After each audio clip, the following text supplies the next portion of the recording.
Ang kwento ni Tomby. Ang kwentong ito ay hango sa totoong buhay. Mula ito sa isa nating tagapakinig. Karanasan. Ito ni Antonio. Walang eksaktong taon. Probinsya ng Aklan. Nang mga panahong ito, 20 anyos pa lamang si Antonio. Nag-aaral ng lihim na karunungan kasama ang nakakatandang pinsan na si Gringo. Sa ilalim ng pagtuturo ng isang matandang manggagamot, nagkaroon ng kaunting kaalaman ng binata tungkol sa mga mutya. Nang mga sandali ding yun, may mga tangan na ang binata, kagaya ng mutya ng bigas at pangil ng kidlat. Ito ang kauna-unahang pinagkaloob sa kanya ng albularyong si Tatay Rogelio. Ginawa ito ng ama sa pagdanais na sundan ni Antonio ang yapak bilang isang manggagamot. Ngunit sa kasamaang palad, wala sa bokabularyo ng binata ang pagiging albularyo. Bakit ba ayaw mo maging albularyo, Tonyo? Mahusay ka naman sa larangan ng panggagamot. Sayang naman ang kakayanan mo kung hindi magagamit. Tama nga po kayo, Tay. Pero pakiramdam ko po kasi, hindi ako yung tipo ng taong kagaya nyo. Tinitingala at ginagalang ng mga kababaryo natin. Alam nyo naman na, sanggano yung tingin nila sa akin, di ba? Walang taong hindi kaya magbago, Antonio. Pag-isipan mo muna ng mabuti ang sinasabi ko. Para din yun sa ikabubuti mo. Ewan ko lang, Tay. Duda ako sa sarili ko eh. Siya nga pala, may balak ba kayong gawin ngayong Biyernes Santo? Wala na ba? Kukunin ko lamang yung ibinaong kong lana para mapalitan ng panibago. Bukod doon wala naman ah. Bakit mo na itanong? Balak ko sanang pumunta sa kabilang baryo kasama si Gringo. Alam na ni Tatay Rogelio kung ano ang binabalak ng mga ito. Lalo na't kasama ng binata ang pinsan. Naku, baka kung anong kalokohan na naman ang gawin yung magpinsan ha. Talagang tatamaan kayo sa akin. Hindi po kalokohan yung punta namin sa kabilang baryo, Tay. Dadayuhin namin yung lumang simbahan. Ang sabi ni Manong Gringo, naroon pa din yung lumang kampana. Gusto ko sanang makuha ang mutya nun. Napahinto sa ginagawa ang matanda at tinignan si Antonio. Ano ka mo? Nababaliw na talaga yung pinsan mo. Hindi nyo alam kung gaano kadelikado ang pinapasok nyo. Malakas na engkanto ang nagbabantay sa mutya ng kampana at kahit pagsamahin pa ang lakas yung dalawa ni Gringo, wala pa din kayong magagawa. Dagdag pa nito, minsan na din niyang sinubok na kunin ang mutya ng kampana na naging dahilan ng pagkaputol ng kaliwang kamay at pagkabulag ng isa sa mga mata. Alam ko po yung panganib na kaakibat ng pagkuha ng mutya, Tay. Ang totoo, ito din yung unang beses kong susubok. Medyo kinakabahan nga ako, Tay. Malakas yung pananalig ko sa mga aral na natutunan mula sa inyo. Siguro naman, kung sakaling hindi namin makuha yung mutya, magagawa naming makaligtas. Ay nako, kung yan ang gusto nyong gawin, wala na akong magagawa pa. Basta't mag-iingat kayo. Tandaan mo, Antonio, huwag mong ipipilit ang hindi para sa'yo.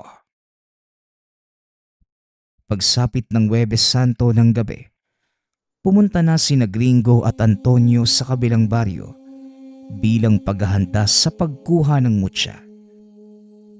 Dito muna tayo sa kabisera. Mas mabuti nang pumunta tayo roon. Bandang 11:00. Nang sa ganun tunog na ang mga tao. Sigurado namang walang ibang susubok na kunin yung mutya ng kampana. Takot lang nila na makasagupa yung gabay nun. Kumpiyansa itong magagawa nilang kunin ang mutya dahil matagal na itong pinaghahandaan eh. Medyo kinakabahan ako sa gagawin natin, Manong ah. Ito yung unang beses kong susubok na kumuha ng mutya. At isa pa, sa pinakamalakas na uri pa. Hindi ako sigurado kung magtatagumpay tayo. Huwag kang mag-alala dahil siguradong makukuha natin ngayon yung mutya. Magtatagumpay tayo, Antonio. Magtiwala ka lang. Paano kung sakaling hindi natin kayanin, Manong? May plano ka ba? Wala, Antonio. Magtagumpay man tayo o hindi, wala nang atrasan to. Dahil sa oras na makapasok tayo sa kampanaryo, hindi na tayo makakalabas. Maliban na lang kung isa sa atin yung makakakuha ng mutya ng kampana. Kaya kung pinanghihinaan ka ng loob, ngayon pala magsabi ka na habang may oras ka pang umatras. Wika ni Gringo. Ngunit buo na ang loob ni Antonio. Hindi, Manong. Nandito na tayo eh. Wala nang oras para umatras. Nagkarga ng poderang binata. Saktong 11:50 nang matapos si Antonio. Tumayo ito at inaya ang pinsan niya. Tara na. Hindi tayo aantay ng mutya, Antonio. Dali-daling pumasok sa lumang simbahan ang dalawa. Sa bungad pa lamang, ramdam na nila ang napakabigat na presensya. Hindi lamang nag-iisa, kundi daan-daang engkanto ang nagpupumilit makaakyat sa tuktok ng simbahan. Ako na ang gagawa ng daan. Sa oras na libre, tumakbo ka ng mabilis, paket ha? Binunot nito ang binasbasang itak. Sinugod ang mga engkanto. Nakasunod naman si Antonio na may hawak ding buntot pagi at isang garapo ng pinaghalong apog at asin. Kinuha ito ni Gringo at isinaboy sa mga nilalang. Nagsipagtalunan sa hagdan ng mga ito. Nang makahanap ng daanan, dali-daling tumakbo si Antonio paakyat sa tuktok ng tore.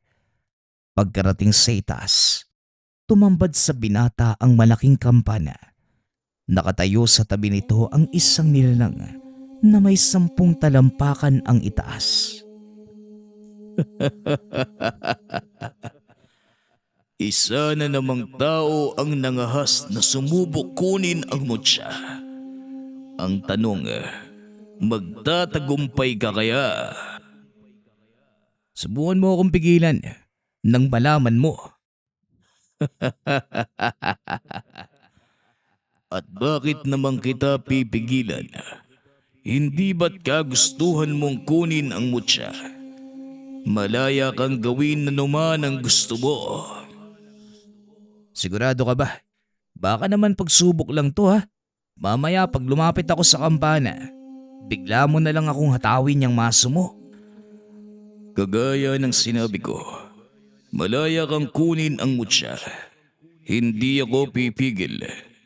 At lalong hindi ako ang susubok sa'yo. Mararanasan mo lang sa oras na makuha mo na ang mutya. Matapos ay umatras ito. Hinayaang lumapit si Antonio sa kampana. Sinubukan itong pumasok ngunit pinigilan siya ng gabay. Mag-iingat ka, Antonio.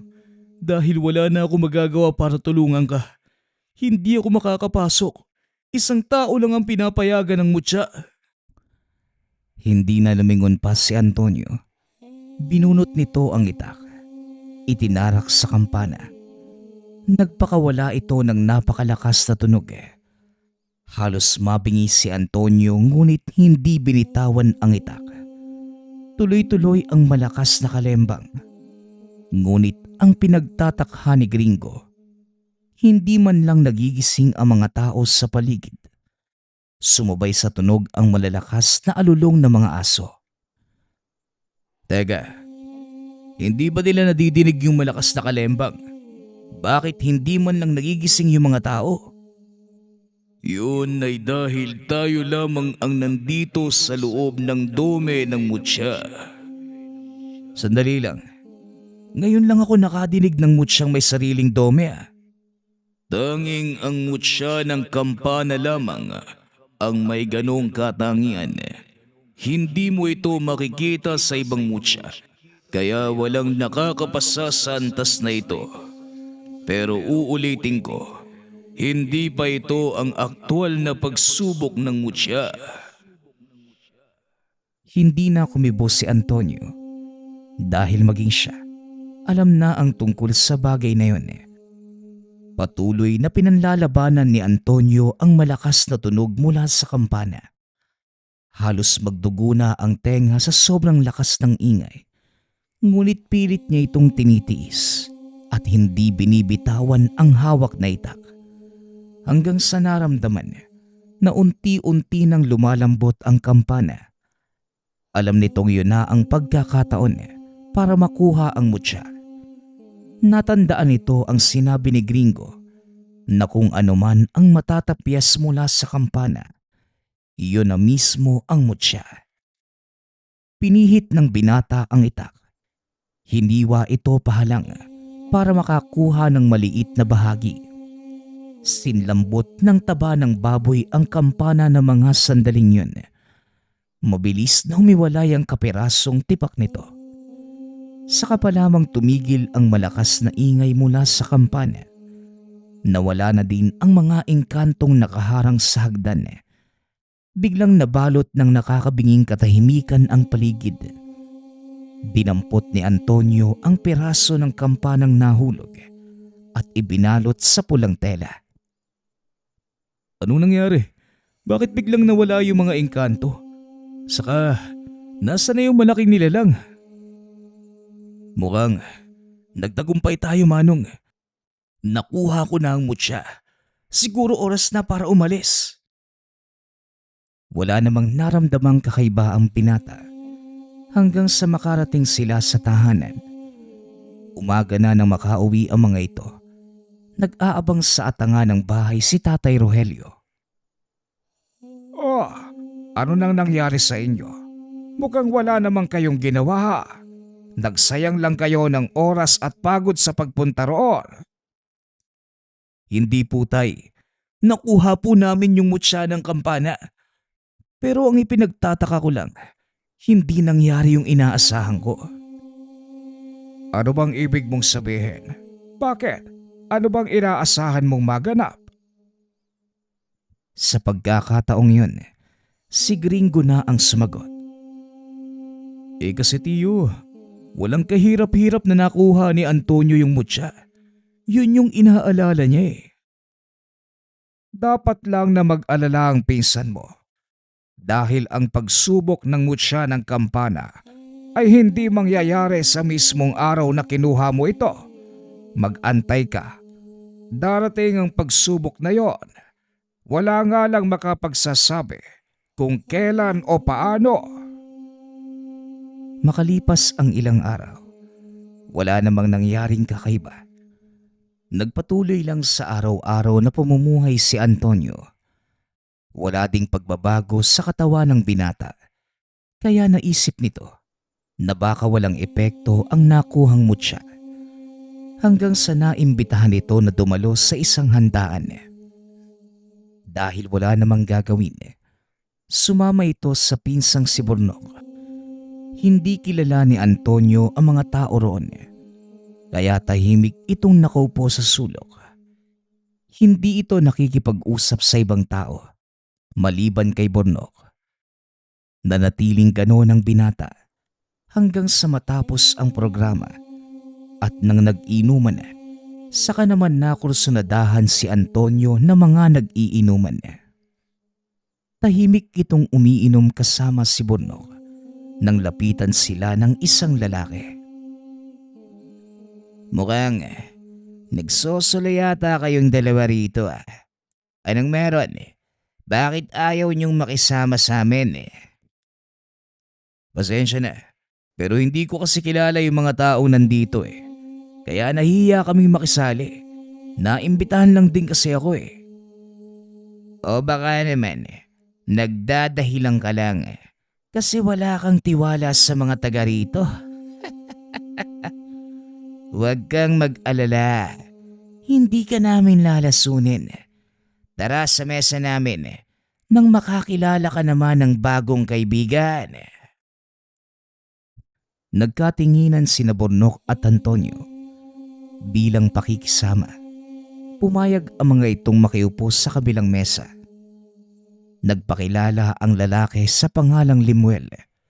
Samantalang ang tatlong kasama nito hindi nagsasalita. Pare, parang nakakahiya namang makisalo sa mga kasama mo eh. Ayaw yata nilang nandito kami. Sige, aalis na kami ha. Isa pa, magagabi na din. Medyo malayo pa yung uuwian namin eh. Tumayo ang dalawa para magpaalam. Ngunit pinigilan ang mga ito ng isa sa mga kasamahan ni Limuel. Huwag nga kayong bastos. Kayo na nga yung inaanyayahan. Kayo pa ang may ganang umalis. Paeng, kalmahan mo lang. Hayaan mo nang makauwi ang mga bago nating kaibigan. Antonio, pagpasensyahan mo na itong si Paeng ha. Medyo marami na din kasi yung nainom eh. Sige na, ako nang bahala rito. Dali-dali nang umalis ang dalawa. Nilingon ni Antonio ang pangkat. Nakita nitong patuloy pa ding nakatingin yung Paeng sa kanya. Habang nasa daan nag-uusap ang dalawa. Medyo malayo na sila sa mismong tahanan ng kaibigan ni Bornok. Halos wala ng kabayan sa lugar. Aba, lokong tao yun ah. Pagdidiskitahan ka pa yata, Antonio. Kaya mo na, lasing na yung tao eh. Kung sabagay, siya nga pala. Parang may kakaiba doon sa Limuel, no? May napansin ka ba? Oo, may tangan din siyang mutya. At sigurado kong nagtagal pa tayo doon. Yun ang mapag-uusapan natin eh. Ayoko pa naman ng mga ganun. Kasi minsan nauuwi sa subukan eh. Napahintos sa paglalakad ang dalawa. Dahil may mga kalalakihang humarang sa kanilang daanan. Ay nako, sinasabi ko na nga ba eh. Iba talaga yung kutob ko sa mga taong to. Dahil ang mga taong nakaharang sa daan walang iba kundi sina Limuel at Paeng. Pasensya na. Nabitin kasi ito mga kasama ko sa usapan eh. May ilang bagay lang kaming gustong itanong sa'yo. Pasensya na, pero kailangan na naming umuwi. Pwede naman siguro na sa susunod natin pag-usapan yung tungkol dyan eh. Ngunit sa kasamaang palad, may ibang plano ang mga kalalakihan. Pwede naman sana. Kaso mas gusto namin ngayon eh. Isa pa, nasa sayo yung matagal ko nang hinahanap. Ano bang ibig mong sabihin? Alam kong tangan mo ang mutya ng kampana. Pero bakit hindi mo ginagamit? Wala naman kasing paggagamitan eh. Saka, hindi ako yung tipo ng taong mahilig sumubok ng mutya. Para sa akin, kawalang respeto kasi yun sa gabay natin eh.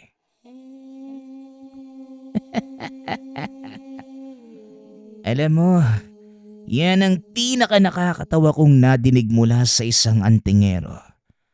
Paano mong malalaman ang bisa ng mutya kung hindi mo susubukan eh? Mawalang galang na kaibigan. Pero magkaiba kasi tayo ng prinsipyo eh. Para sa akin eh, hindi kailangang subukan ng tangan ko dahil malaki yung tiwala at pananalig ko sa kanila. Sa oras na kailangan eh, hindi nila ako ilalaglag eh. Sige nga, gusto kong masubukan ang sinasabi mo. Akmang susugod na sana ito nang biglang may magsalita. Kung ako sa'yo, Limuel, hindi ko nasusubukan pa dahil siguradong magsisisi ka lang. Napalingon si Limuel. Nagulat nang makita si Gringo. Yun nga ang maganda eh. Alam mo, Gringo, Malaking bagay para sa akin ang masubukan ng bisa ng isang mutya bago ko ito makuha. At sa oras na mabigo itong binatang to, kukunin ko sa kanyang mutya ng kampana. Nagulat si Antonio sa sinabi nito. Hindi niya alam ang gagawin ng mga sandaling yun Ngunit wala nang magagawa pa dahil hindi na maaaring umatras. Alam mo, Limuel, hindi pa nagagamit ng pinsan ko ang mutya ng kampana Dalawang bagay lang ang maaaring mangyari. Magawa mo siyang talunin dahil hindi pa napapagana ni Antonio ang mutya o ikaw ang umuwing lasog-lasog ang katawan. Mamili ka.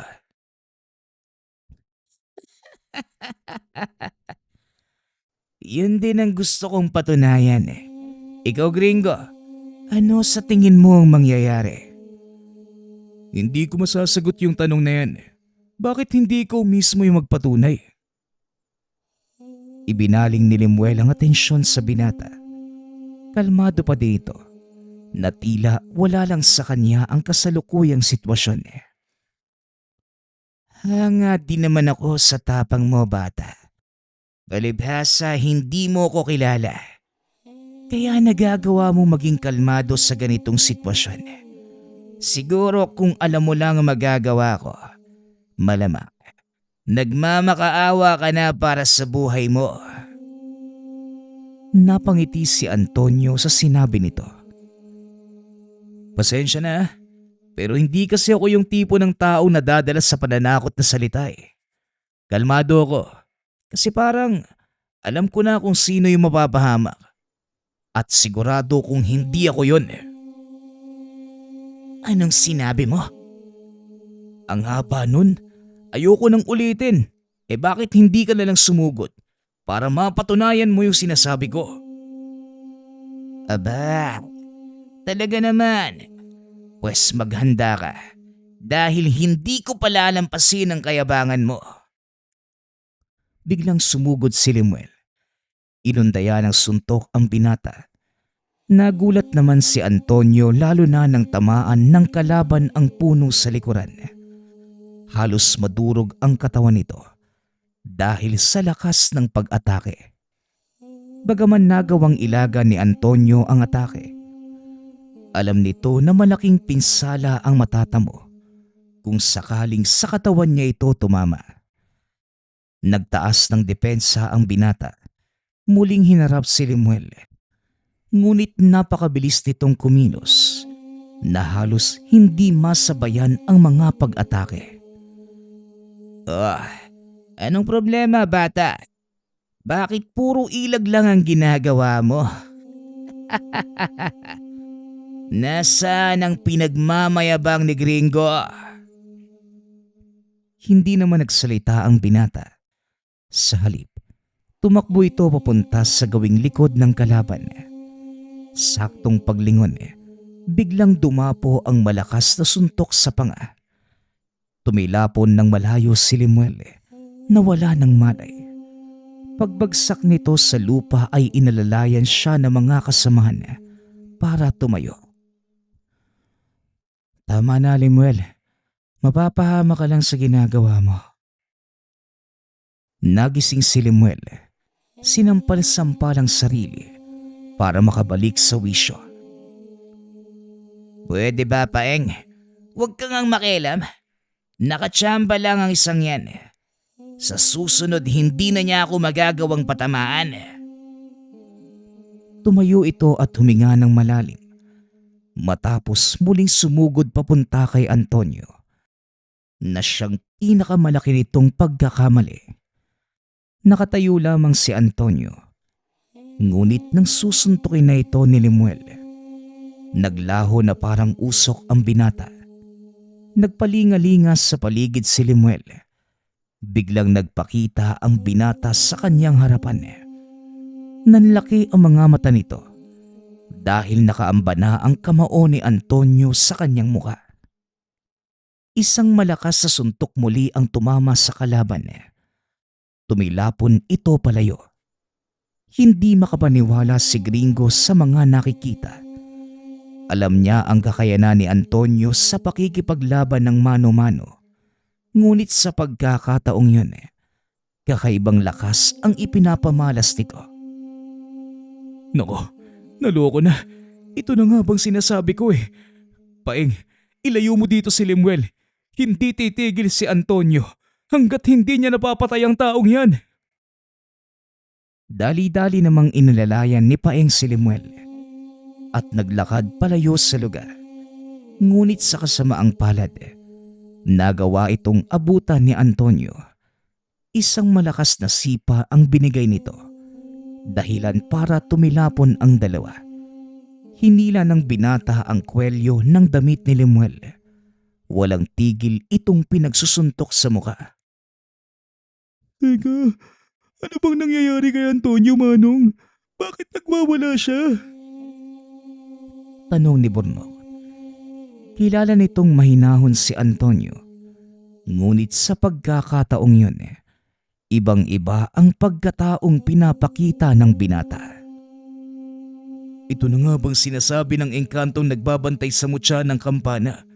Ang pagsubok ni Antonio.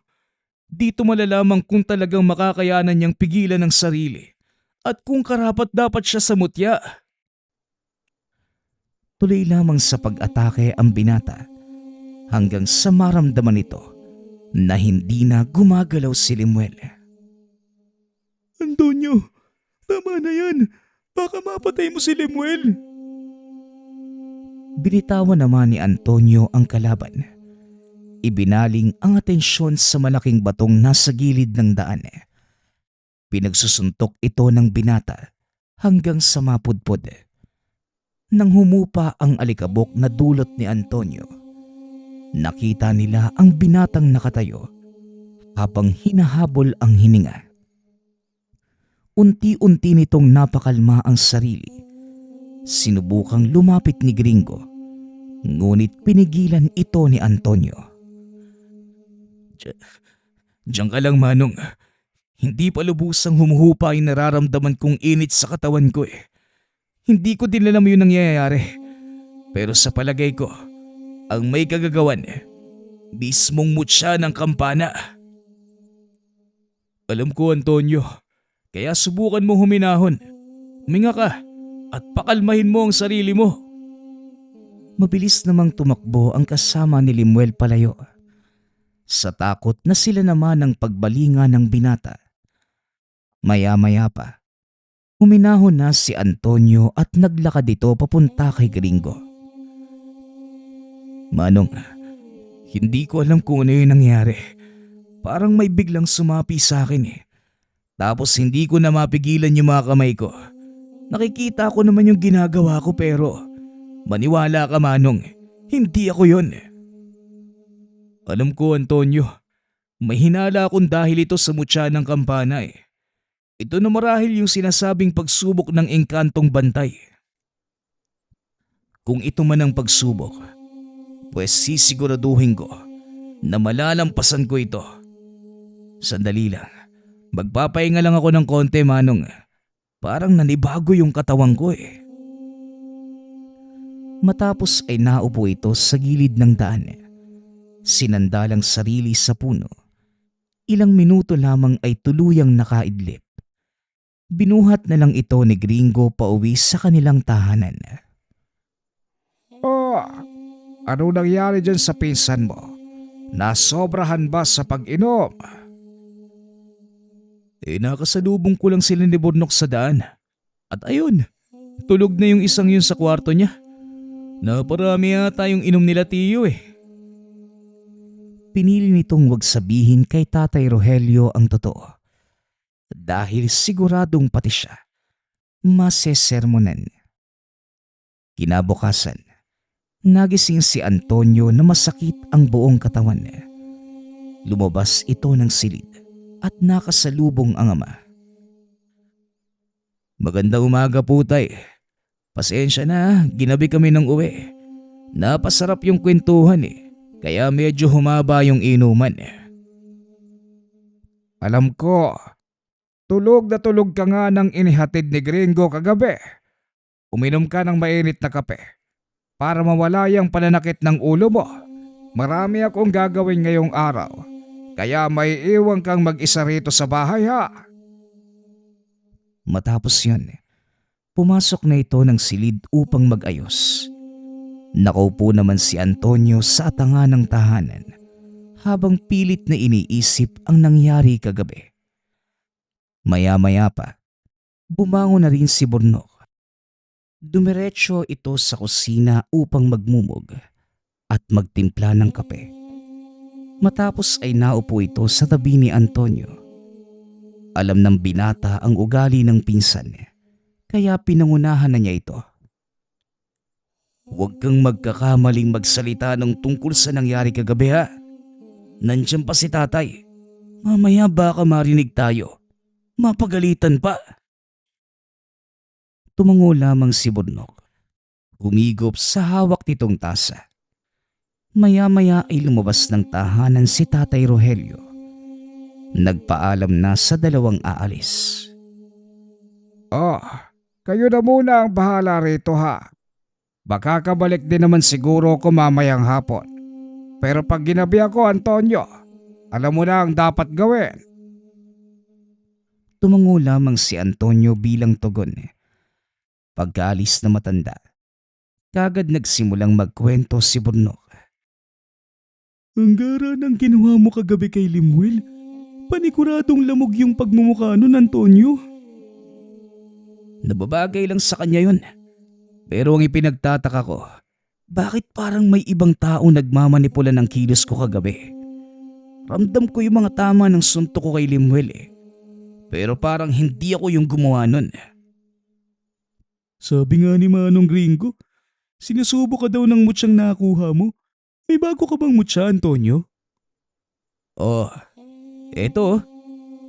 Sabay pakita ng kapirasong bagay. Mutya ba yan? Para namang kapirasong kalawanging baka lang yan Mutya ng kampana ang tawag dyan, Burnok. Sa palagay ko, tama si Manong Gringo Siguro nga sinusubok ako ng mutya kung nararapat ba ako. Sa kalagitnaan ng pag-uusap ng dalawa, dumating si Gringo at may dala itong balita. Laganap na sa baryo yung nangyari kay Limuel.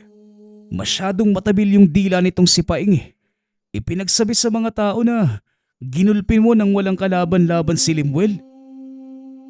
Inaasahan ko na po ito, Manong. Kaya hindi na ako nagulat. Delikado magpag-alagala ka sa kabayanan ngayon. Hindi mo ba alam na maraming kasamahan si Limuel? Kasapi ang taong yun ng isang samahan ng mga antingero dito sa bayan natin. Sigurado nang nakarating na sa kanila ang nangyari. At dahil sa katabilan ng bunganga ni Paeng, siguradong ginatungan pa niya ito ng mga kung ano-anong kwento. Wala na tayo magagawa doon, Manong. Huwag lang nila akong gagalawin kasi hindi ako magdadalawang isip na lumaban. Hindi nga nagkamali ang hinala ni Gringo. Simula ng araw na yon, naging habuli ng basag ulo si Antonio. Madalas nababalitaan ng ama ang nangyayari, kaya pinagsabihan niya ito. Ano, Antonio? Ito ba ang paggagamitan mo sa mutya ng kampana? Basag ulo. Hindi ka karapat-dapat sa kapangyarihang taglay niyan. Kaya mas mabuti pang ibalik mo na lamang kung saan mo ito nakuha. Ipinagtatanggol ko lang po yung sarili ko, Tay. Kesa naman hayaan ko na lang nagulpihin ako ng mga taong yun. Malaki ang naging pagbabago sa ugali ng binata. Simula nang mapa sa kanya ang mutya ng kampana, maging ang ama. Parang hindi na siya kilala. Dito na nagsimula ang bansag ng mga tao sa kanya bilang sanggano. Hanggang sa mabilis na lumipas ang maraming taon. Hayaan mo na ang mga taong yun. Ang importante, hindi siya nanggugulo dito sa atin. Tara na, umuwi na tayo. Baka nag-aalala na si Tatay Rogelio Masayang naglalakad si Antonio at Burnok. Nagtatawanan pa ang mga ito. nang biglang napatigil sa paglakad si Burnok. Oy Burnok, ano na naman bang pinagagagawa mo? Hindi ito ang panahon para maglaro ka ah. Hindi na bagay sa atin yung ganyan. Tara na, bilisan mo ng kumilos. Ngunit hindi nagsasalita si Burnok. Nanlaki ang mga mata ng binata dahil nakita nito ang isang malaking nilalang na nakatayo sa tabi ni Burnok. Isuko mo na lang ang mutya ng kampana. Hindi ikaw ang karapat-dapat na nagmamay-ari niyan. Bahagyang napaatras si Antonio. Ramdam nitong hindi pangkaraniwan ang nilalang na yun. Naglakad ito papunta sa kinatatayuan ng binata. Tumambad ang kabuang wangis ng nilalang. Ang katawan nito, yari sa bato. Naglalakihan ang mga braso at paa. Halos siyam na talampakan ang tangkad. Pasensya na, pero hindi ko isusuko ang mutya ng kampana. Lalo na sa mga kagaya mo. Kung gusto mo itong makuha, kakailanganin mo munang dumaan sa ibabaw ng bangkay ko. Sa palagay mo, may panama ka sa akin. Tignan mo ang malaking diferensya sa pagitan natin. Anong magagawa ng katawang gawa sa malambot na laman kung ihahambing mo sa katawan kong yari sa bato? Titignan natin nang malaman mo. Sabay takbo palayo.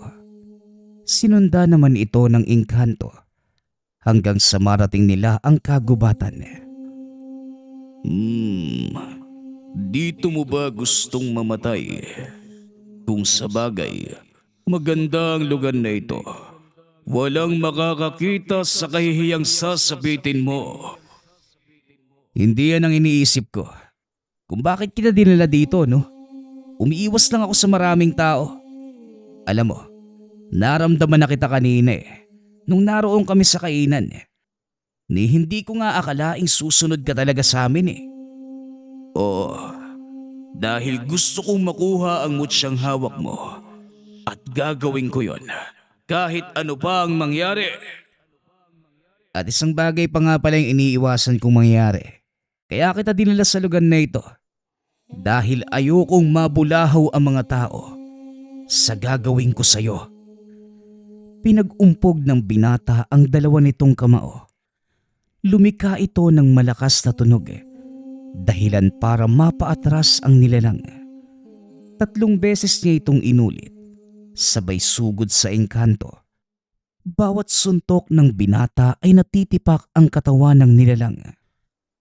Gumaganti pa ng pag-atake ang kalaban. Ngunit hindi ito umuubra sa binata. Dahil maliban sa malakas na ataking taglay ni Antonio, matataas na uri ng poder din ang bumabalot sa katawan niya. Sa nakikita ko, nagawa mo ng paganahin ang kapangyarihan ng mutya ng kampana. Sa ngayon, malakas ka. At aaminin kong hindi kita kayang talunin. Pero hindi kakayanin ng katawang tao ang kapangyarihan ng mutya. Darating ang panahon, susuko ang katawan mo. At yun na lamang ang aantayin ko.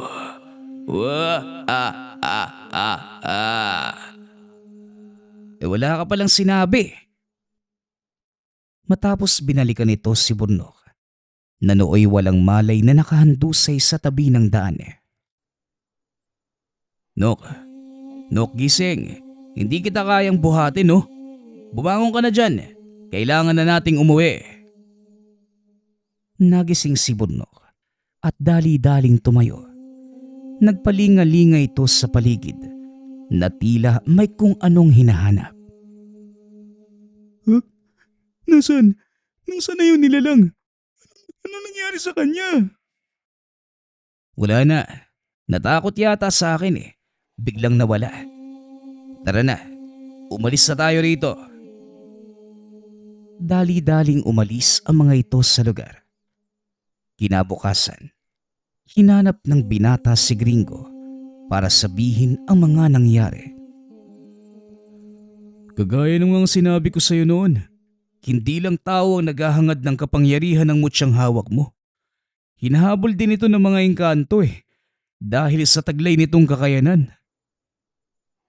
Bukod sa ibinigay nitong lakas sa akin, ano pa ba yung kakayanan ng mutsyang hindi ko alam?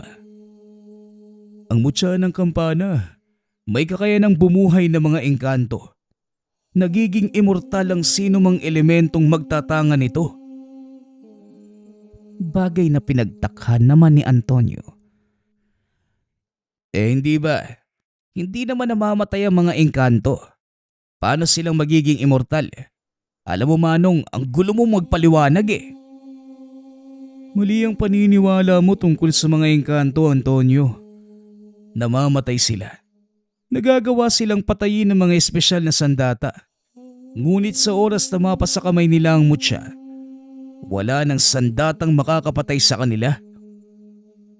At ang sabi pa niya, hindi daw kakayanin ng katawang tao ang kapangyarihan ng mutya. At darating ang panahon na kusang bibigay yung katawang ko. Yun nga daw ang hinihintay niya Totoo ang sinasabi niya, Antonio. Pero nakadepende ito sa taong may tangan. Kung kusang pinagkaloob ng mutya ang kapangyarihan nito sa'yo, wala kang dapat ipag-alala. Pero kung sapilitan mo itong kinuha, ganun ang mangyayari. Ganun pala yun? Alam mo Manong, hindi rin ako sigurado kung kusa bang ipinagkaloob ng mutya sa akin tong lakas ko Bahala na nga. Siguro naman pag dumating yung oras na yun nagawa ko na yung mga gusto kong gawin matanong nga kita. Ano ba talaga yung gusto mong mangyari sa buhay mo? Binigyan ka naman ng pagkakataon ni Tatay Rogelio na maging manggagamot. Pero hindi mo tinanggap. Anong gusto mong marating? Bakit ka nangungulekta ng mga mutya? Ni minsan, hindi pa nito nakakausap ang binata tungkol sa totoong dahilan ng pag-aaral ng lihim na karunungan. Matagal mo na akong kilala Manong at alam kong pagtatawanan mo ang sasabihin ko. Pero makinig ka. Isa lang naman yung gusto kong gawin at yun ay ang magkaroon ng mapayapang buhay. Mangyayari lamang yung kung wala na ang mga tao at nilalang nasisira sa kapayapaan natin. At para mangyari yun, kailangan kong maging malakas. Napailing si Gringo sa dahilan ng binata. Sa tingin mo ba, nangyayari naman yung sinasabi mo? Di ko nga rin masabi Manong Pero sa palagay ko naman, matutupad ko to. Bago dumating yung sinasabi ng engkantong yun. Kung sakali mang iwanan ako ng kapangyarihan ng mutya, sisiguraduhin kong matutupad na ang lahat ng mga pinapangarap ko. Hindi lang para sa akin, kundi para din sa mga kababaryo natin. Napangiti lamang si Gringo. Ngunit sa kaloob-looban, humahanga siya sa ideolohiya ng binata. Napagtanto nitong hindi makasarili ang dahilan ni Antonio kung bakit siya nagpapalakas. Ito din ang nakikitang dahilan ng lalaki kung bakit ipinagkaloob kay Antonio ang mutya ng kampana. Kung ano man yung dahilan mo, nirerespeto ko yon Antonio.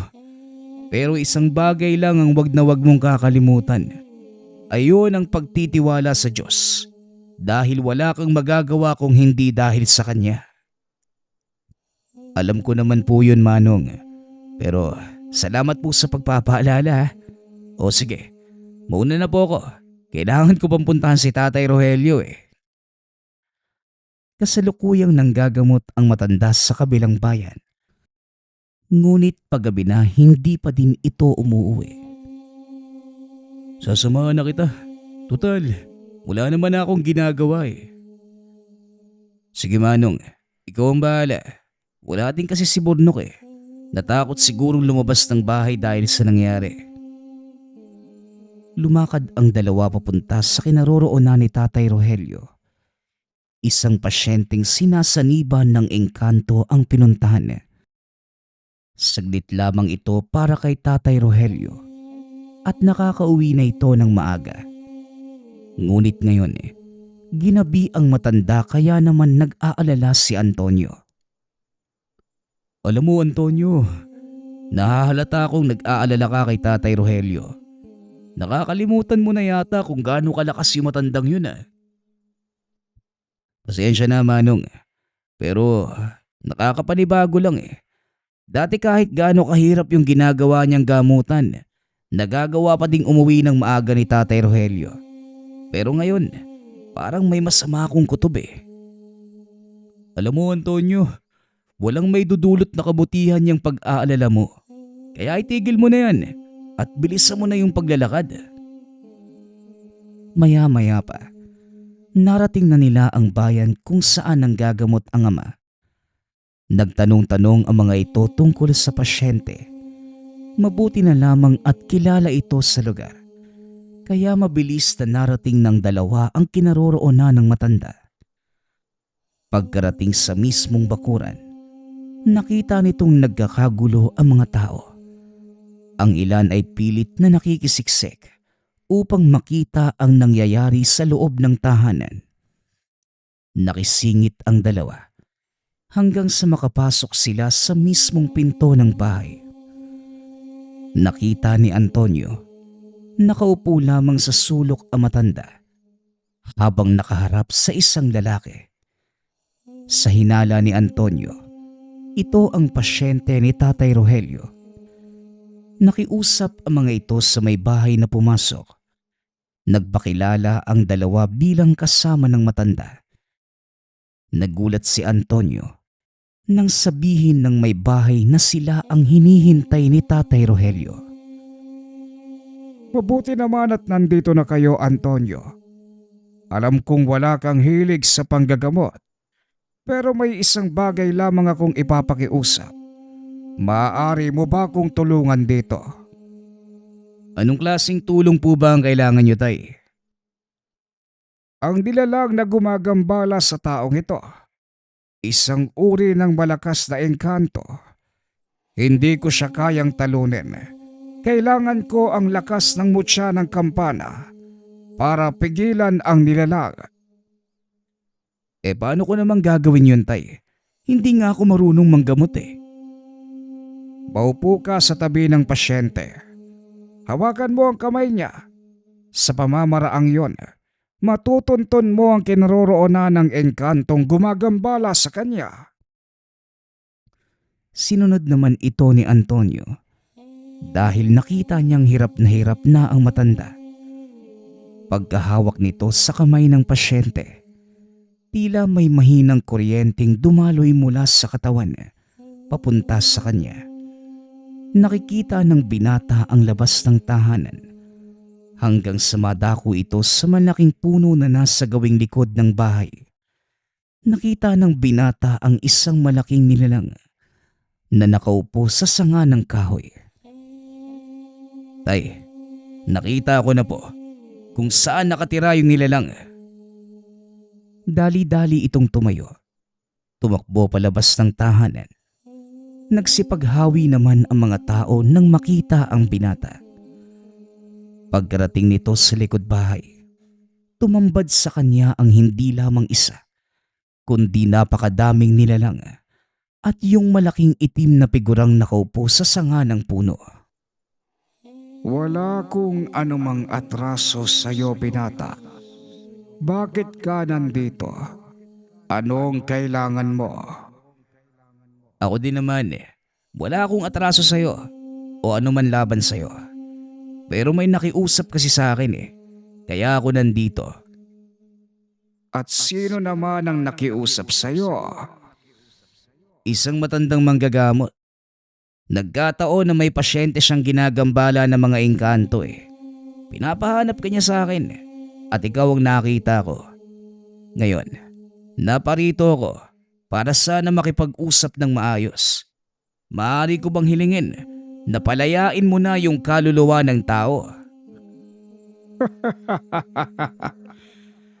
Isang taong walang kaalam-alam. Ano sa palagay mo ang dahilan kung bakit ko pinaparusahan ang taong tinutukoy mo? Hindi ko din alam Sabi ko nga sa'yo, tumutulong lang ako. Wala akong balak na makipagtalo o makipag-away sa'yo. Naparito lang ako para makiusap. Yun kung pwede lang naman Paano kung ayoko? Anong magagawa mo? Wala naman. Pero isang bagay lang ang masisiguro ko sa'yo. Sa oras na madinig kong sumigaw ang pasyente ng matanda, sasamain ka sa akin at ang mga kasama mo. Nanlaki ang mga mata ng kapre. Tumayo ito sa kinauupuan. Ano bang sinasabi mo? Pinagbabantaan mo ba ako, binata? Alam mo ba kung sino ang kaharap mo? Nagsitawa na naman ang mga nilalang na nakapaikot sa kanya. Sa nakikita ko, may mataas kang posisyon. Maliban sa laki ng pangangatawan at tangkad mo, siguradong malakas ka din. Pero huwag kang pakakasiguro dahil hindi ako natitinag sa laki mo. At higit sa lahat, wala akong pakialam kung ano pa man ang katungkulan mo sa kabilang dimensyon. Nandito ka sa mundo ng mga tao, kaya dapat ikaw ang lumugar. Lalo namang nagalit ang kapre. At dahil doon, napasigaw ang pasyente. Muling ibinaling ni Antonio ang atensyon sa nilalang at sinabing, "Mukhang may malilintikan talaga sa akin ngayon Natatandaan mo ba yung sinabi ko tungkol sa pasyente?" Oo, at wala kong pakialam. Pagmasdan mo kung paano kong patayin ang taong pilit mong pinoprotektahan. Nagbuga ng usok ang kapre. Lalong nagkagulo ang mga tao sa loob ng tahanan. Walang nakakaalam ng totoong nangyayari sa kinaroroonan ni Antonio. Napangiti ang kapre habang nadidinig ang pagsigaw ng pasyente.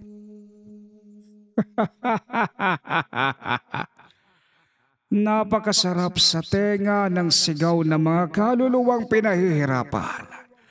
Nararapat lang sa kanila yan dahil masyado na silang abo. Hindi na nagawang tapusin ng nilalang ang sasabihin dahil bigla itong sinikmuraan ni Antonio. Nagulat ang mga elemento sa ginawa ng binata. Tumimbuwang ang kapre. Halos hindi ito makatayo dahil sa lakas ng pagkakasuntok ng binata. "Hindi mo ba nadinig ang sinabi ko sa'yo?" Marahang tumayo ang kapre. Inihampas ang kamay sa lupa. Nagsipaglubugan ang mga nilalang na kasama nito at lumitaw sa harapan ni Antonio ang nakalaban niyang engkantong bato. Ngayon tignan natin kung may magagawa ka sa alaga ko. Matapos ay kagad itong naglaho. Walang pagdadalawang isip na sumugod ang nilalang. Panay naman ang pag-iwas ni Antonio dahil hindi nito napaghandaan ang pagdating ng engkanto. Nagkita tayong muli, tao. Sa pagkakataong ito, ikaw na ang patutumbahin ko at kukunin ko ang mutya ng kambana. At mamamatay muna ako bago mangyari yun. Dali-daling sumugod si Antonio. Sunod-sunod na suntok ang binigay ng binata sa nilalang. Napapaatras ito dahil sa tindi ng pag-atake. Sa bawat pagtama ng kamao ng binata, tila napupudpod ang katawan nito. Itinaas ng elemento ang kamay at hinampas si Antonio. Nagawang salagi ng binata ang pag-atake, ngunit dahil sa lakas ay napatalsik ito. Wala pang mortal ang nakatalo sa akin sa isang labanan. Hangal ka kung inaakala mong mapapatay mo ko. Gamit lang ang iyong kamao. Yan din nga yung gusto kong patunayan Muli nitong sinugod ang nilalang. Pinaulanan ng suntok ang katawan ng kalaban. Habang nagaganap ang sagupaan, nagtataka naman si Gringo kung bakit hindi pa nakakabalik si Antonio. Kaya nagpa siya itong sundan na ang pinsan. Sandali nga lang, Tatay Rogelio. Susundan ko muna si Antonio. Kanina pa yun eh. Hindi naman nagsalita pa ang matanda. Kaya lumakad na ito. Mabilis nitong natunton ang kinaroroonan ni Antonio dahil sa lakas ng mga tunog na nanggagaling sa kamao ng binata. Pagkarating sa lugar, kapwa nakatayo si Antonio at ang kalaban nitong engkanto. Nakita nitong tila nahihirapan ang kalaban. Anong kapangyarihan ba ang meron ka? Hindi yan ang katangiang taglay ng mutya ng kampana. Nagkakamali ka. Sa totoo lang, sasabihin ko sa'yo, hindi ako nakikipaglaban. May kung sinong nilalang ang kumukontrol sa akin. Kaya hindi ko hawak ang mga ataking tumatama sa katawan mo. Hindi maaaring mangyari ito. Ni minsan wala pang taong nakagamit ng kapangyarihan ng mutya ng kampana.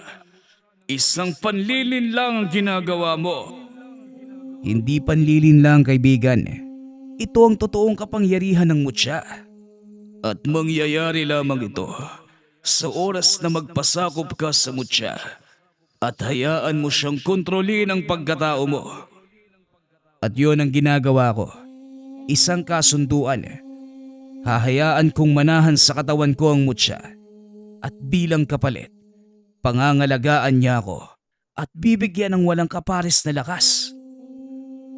Muli itong sumugod. Isang malakas na suntok sa ulo ang binigay. Dahilan para tuluyang madurog maging ang katawan ng engkantong bato. Matapos patayin ang kalaban, muling lumitaw ang kapre kasama ang mga alagad. Hinarap ito ng binata.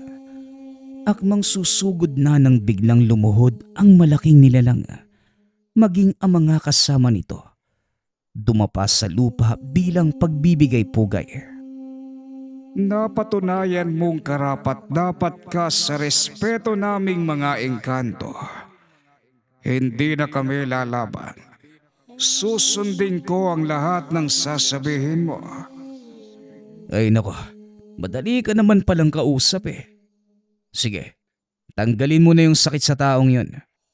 Wala akong pakialam sa dahilan kung bakit mo pinarusahan yung pasyente ng maestro ko. Pero sa oras na gumaling siya, ako mismo ang kukulata sa kanya kung sakaling may nagawa mong pagkakamali. Masusunod. Maraming salamat. Wika ng kapre. Matapos ay bigla itong nawala. Bumalik ang binata sa tahanan. Sinundan naman ito ni Gringo. Mabuti naman at nagawa mong talunin yung engkantong yun. Pero, totoo ba yung sinabi mo?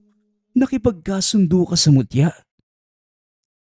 O Manong, napagtanto ko na hindi ko siya mapapasunod ng sapilitan eh. Kaya nakipagkasundo ko maging tahanan niya. Muli itong bumalik sa bahay ng pasyente.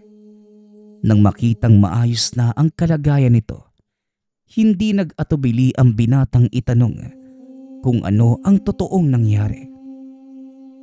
Ayon sa pasyente, ito ang nagpautos na putulin ang isang puno. Lingid sa kanyang kaalaman na ang punong yun, tahanan ng isang pamilya ng kapre. Ito ang dahilan kung bakit siya naparusahan at kamuntikan ng mamatay. Dahil sa pangyayaring yun, napagtanto ni Antonio na hindi lang puro dasal, hilot at kumbate espiritual ang ginagawa sa tuwing nanggagamot. Minsan kailangan ding makipaglaban ng pisikal. Pinag-isipan nito ng mabuti ang alok na maestro at kalaunan, pumayag itong maging katuwang sa panggagamot. Sa paglipas ng panahon, tuluyang inako ni Antonio ang responsibilidad ng matanda bilang manggagamot hanggang sa kinilala ito sa kanilang bayan bilang magaling na manggagamot na pumapatay ng mga engkanto sa pamamagitan ng kombate pisikal. Kaisa-isang manggagamot na sinusugod ng harapan ang mga nilalang at elementong nanggagambala sa kanyang mga pasyente ito ay dahil sa tulong ng kanyang tangan. Namut siya ng kampana. Nagpapasalamat nga pala ako sa lahat ng sumusuporta sa ating channel. Nawa ay patuloy niyong suportahan at pakinggan ang ating mga kwento. Hanggang sa muling pakikinig. Paalam.